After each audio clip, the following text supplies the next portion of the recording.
皆さんこんにちは、なつきです。ご視聴いただきありがとうございます。このチャンネルでは創価学会の男性と結婚した私の体験をお話しします。ラジオみたいな感じで気軽に聞いていただけると嬉しいです。今回の動画はお悩み相談です。Google フォームに届いたメッセージにお答えします。ラジオネームトトさん。はじめまして、トトと申します。私にはマッチングアプリで知り合い、最近付き合い出した彼女がいます。私自身アラサーということもあり、次付き合う女性とは結婚したいと思っておりました。その彼女から先日、創価学会員であると告げられました。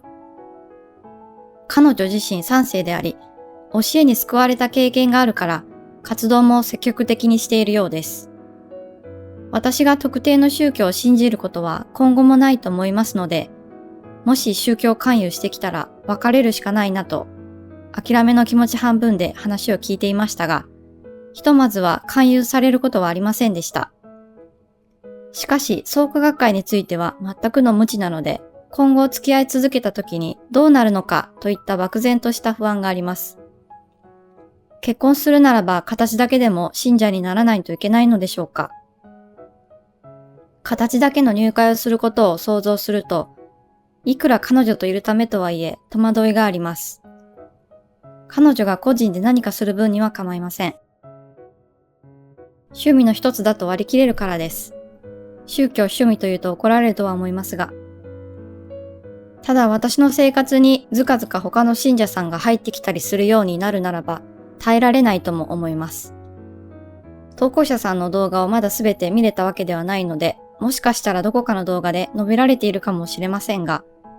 配偶者が創価学会員であることをどのように割り切りましたか？まとまりのない文章になってしまいましたが、アドバイスお願いします。トトさんメッセージありがとうございます。いわゆる片方が創価の問題はありますね。これまでお悩み相談の動画はいくつか投稿しましたが、9割が彼氏彼女が創価の人だったらどうしようですね。まず入会する必要はありません。彼女さんから勧誘されていないので、入会してほしい気持ちはもちろんあると思いますが、トトさんの気持ちを考えてね、理解していらっしゃるのだと思います。彼女が3世ということは、ご家族も熱心に活動していることでしょう。結婚を考えていると、自分たちではなく家族が関わってくるので、彼女の家族から入会を進められる可能性はあります。学会員ということを抜きにして、彼女さんのことを好きですか？彼女との結婚を真剣に考えているなら、新婚についてちゃんと向き合わなければなりません。入会するしないではなく、結婚して一緒に暮らしていくなら、事前にちゃんと話し合っておく必要があります。家に仏壇を置きたいと言うでしょうし、政教新聞を購読したいとか、選挙のお願いをされたことはありますか？学会員さんが家に来ることもあるでしょうし、声をかけられることもあるかもしれません。それにトトさんのご家族はどう思うでしょうか？仮にご両親がアンチだった場合、反対されるでしょう。親の世代は特に世間体を気にしますしね。創価の人と結婚するとこうなるという私の体験談は、これまでいくつか動画にしているので、よろしければご視聴ください。再生リストのね、創価の人と結婚した体験談にまとめてあります。夫と結婚した時は、夫が男子部といって学会の中で一番と言っていいのかな、活動を必要とする年代でした。だから学会活動を優先するので家にいなかったです。よく長電話をしていますし、呼び出されて急に出かけていくことも日常茶飯事です。今では減りましたけど、仕事が休みの日でも家にいないことの方が多いです。仏壇がありますし、写真立てやね、賞状みたいな額がいくつかあって、新聞と人間革命含め大量の書籍や書類があります。我が家は部屋数が少ないので、私のパソコン部屋が仏間にもなっていて、夫の承諾している声を聞きながらね、仕事をしていたりします。だんだんね、盛り上がってきて声が大きくなってくるので、もうちょっと声静かにして、と言ってしまいます。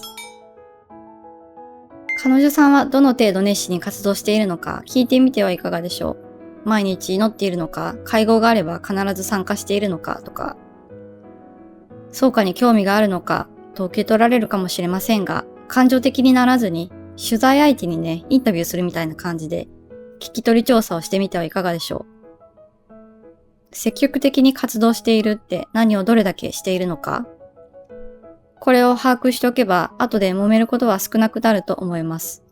事前に分かっているので、こんなはずじゃなかったという気持ちを持たなくて済みます。私の私生活にずかずか他の信者さんが入ってきたりするようになるならば、耐えられないとも思います。ずかずか入ってくると感じるか感じないかは人によって違いますが、私は家の近所でね、声をかけられたことはあります。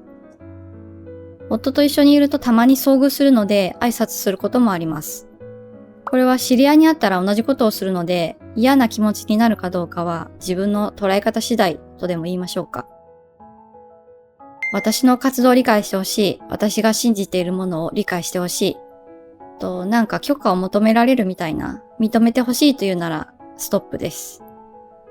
これまで草加の人と結婚して結婚生活を続けていらっしゃる方ももちろんいます。その方たちは夫婦でいい意味での妥協点を見つけていると思います。彼女さんの言うことを聞いてトトさんが我慢するのではなく、お互いが納得できる妥協点を探っていくしかありません。彼女の信仰をやめさせることはできませんし、トトさんにその権利はありません。お互いにこうしてほしい、これは嫌だとかね、思っていることを話し合いましょう。価値観が違って当たり前です。まずは違うということを認識することから始めてはいかがでしょう。それで一緒に進める道を見つけられなかったらそこで終わる。トトさんの幸せを考えて幸せを追い求めることを優先しましょう。恋は盲目かもしれないですが、すべてを包み込んで受け入れられる。そんなことはありえないと私は思います。冷めるときは一瞬だったりしますよね。減点方式より加点方式の方がずっと関係が長続きします。弱みもすべてさらけ出して飾らない自分たちから始める。結婚する前のお付き合いしているとき、結婚した後、だから何か問題が起きることは当たり前と思っておきましょう。トトさんの文面からして宗教に嫌悪感があるのかなという気がします。宗教を信仰している人は生活の中心が宗教になっています。教義と言われる思想を本気で信じているんです。本気で信じて祈っているんです。この感覚がね、私も含めて無宗教の人だと理解しがたい部分です。理解できなくても彼女と付き合っていくことはできます。自分は入会しないし、学会に関わりたくない。でもずっと付き合っていきたいと伝えるしかありません。ただ、自分が好きな彼女は宗教を信仰しているという事実が付きまといます。配偶者が創価学会員であることをどのように割り切りましたか？宗教って敬遠されますが、どんなことを考えて活動しているのかを知る。最初は嫌悪感がめちゃくちゃありましたけど、世間で言われているほど変な人はいないと分かったので、否定しなくなりました。そういう世界の人なんだと、違う文化圏の人なんだと思う。自分が信仰している宗教は本物だと、正しいと言うかもしれません。でも宗教ってそういうものなんです。本物とかね、正しいとかではなく、信じているから正しいと思うんです。宗教に関係なく、例えば新しい AI のツールを使うのも自分が知らないからって知ろうとしない。未知のものを怖いとか怪しいとか思うのは単純に知識不足。私は学会を知ろうとしましたし、学会員さんの考えや思いを自分なりに考えるようになって、理解はできませんが、そういう世界の人たちなんだと割り切ることができています。仮にトトさんが彼女が信じていることについて知りたくなかったら、自分はそういう人なんだと知ることができる。私は入会しましたけど信仰していません。信心しないし活動しないというスタンスを貫いているので、熱心に活動する夫はそれを分かっていて何も言いません。承諾しろとかね、会合に行けとかね、そんなことは言いません。こちらも再生リストにありますが、これまでのお悩み相談の動画もぜひ視聴していただきたいです。相談内容や私が話した内容の視点や切り口は違えど、本質は同じことを言っていると思います。これまで何名かのお悩みに僭越ながら答えてきましたが、はっきりと分かったことがあります。夫婦の関係性や信仰心、活動に対する熱意、これらは人それぞれです。どれが正解でも間違いでもありません。自分たちの夫婦の形っていうんですかね。それを見つけていくしかないんです。またコメント紹介の動画もおすすめします。学会員さん側からの学会や学会活動に対しての意見がわかります。コメント欄を覗いていただくだけでも、学会員その中でもいろんな考えがあるとわかるので、彼女さんだけを見て、学会の人はこういう人なんだと思わなくなります。なんだか自分の動画をおすすめばかりしてしまい申し訳ありません。何か参考になるところがあれば嬉しいです。最後にお知らせです。これまで週1投稿を続けてきましたが、これからは不定期更新とさせていただきます。正直に言うと、これまで触れていなかった学会について、宗教や思想について考えていると、消化不良を起こしたのでしょうか。拒否反応というか頭痛がする感じです。YouTube を始める前は、異文化みたいな感じで割り切っていて、